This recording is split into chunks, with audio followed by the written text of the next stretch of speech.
Hello everyone, আবার চলে এলাম একটা নতুন ভিডিও নিয়ে। তো দেখতেই পাচ্ছ হাজবেন্ড এখন ঘর থেকে বেরিয়ে যাচ্ছে। ঘরে এখন আমাদের চাবি দেওয়া হবে।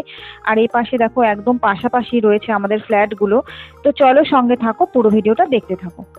বাড়ি থেকে বেরিয়ে সোজা আমরা চলে এলাম আমাদের পাড়ারই এই মিয়ামরের দোকানে। তো এখানে এসে আমরা একটু কিছু খাবো বলে এলাম। তো চলো আস্তে আস্তে ভেতরে ঢুকি। ভেতরে ঢুকে মোটামুটি ভিড়ও রয়েছে। তো চলো দেখা যাক কি কি খাওয়া যায়। এখানে রয়েছে সব ছোট কেকের আইটেম। আর এই কেকটার উপরে দেখেছো শুভ অক্ষয় তৃতীয়া, ওটা আমার বেশ পছন্দ হয়েছে। তো দেখো অনেক কেক রয়েছে। এ পাশটাতে দেখেছো কত বড় বড় বার্থডে কেক রয়েছে। আর তার পাশে রয়েছে দেখো হচ্ছে প্যাটিসের বিভিন্ন আইটেম। তো বিভিন্ন রকমই এখানে ছিল। কেকের আইটেম থেকে আমি একটা বাটারস্কচ নিয়ে নিয়েছি, দেখতেই পাচ্ছো। আর এ পাশে দেখেছো সব খাবারগুলো সব ডেলিভারি দিয়ে গেছে, প্যাটিস গুলো এখানে রয়েছে। তো আমাদের খাওয়া দাওয়া মোটামুটি কমপ্লিট হয়ে গেছে। এবার আস্তে আস্তে আমরা বেরিয়ে যাব। তো বেরিয়ে যেতে যেতে আবার খাবারগুলোকে আরেকবার দেখছিলাম।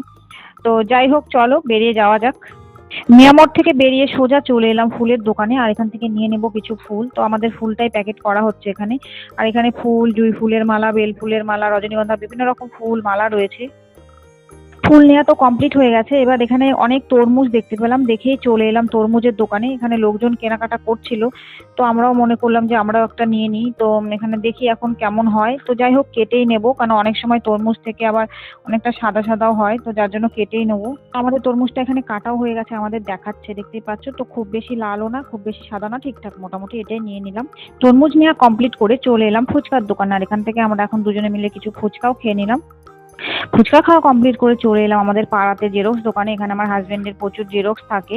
তো যেহেতু আমাদের একটা কোচিং সেন্টার আছে, তো সেই জন্য এখান থেকে আমাদের বেসিক্যালি জেরক্স গুলো করা হয়। তো আজকে মোটামুটি জেরক্স ছিল। তো চলো জেরক্স গুলো নিয়ে নেওয়া যাক। জেরক্স নেওয়া কমপ্লিট করে সোজা চলে এলাম হোমিওপ্যাথি দোকানে। এখানে এসে আমি কিছু ওষুধ নিয়ে নিচ্ছিলাম, কারণ আমার অনেক ফোড়া উঠে গেছিল গরমের জন্য। তো ডাক্তারবাবু আমার ওষুধগুলো এখানে রেডি করছিল। ওষুধ নেওয়া কমপ্লিট করে এবার অনেকটা রাত হয়ে গেছে। তো সেই জন্য ভাবলাম যে বাইরেই কিছু খেয়ে নিই। তো সেই জন্য চলে এলাম এই দোকানে। এখানে এসে একটু অর্ডার করলাম চিলি চিকেন আর ফ্রাইড রাইস। তো এখান থেকে আমার চিলি চিকেন আর ফ্রাইড রাইসটা নিয়ে নেবো। চিলি চিকেন ফ্রাইড রাইস নিয়ে সোজা বাড়িতেও চলে এসেছি। এসে আমরা দুজনে দুটো থালাতে বেড়েও নিয়েছি, খেতেও বসে গেছি। আর দেখতেই পাচ্ছ এই চিলি চিকেন আর এই যে ছিল ফ্রাইড রাইসটা। তো চলো আজকের ব্লগটা এই পর্যন্তই। ভালো লাগলে অবশ্যই আমার চ্যানেলটিকে ফলো করো, আর ইউটিউব থেকে দেখলে অবশ্যই সাবস্ক্রাইব করে দিও।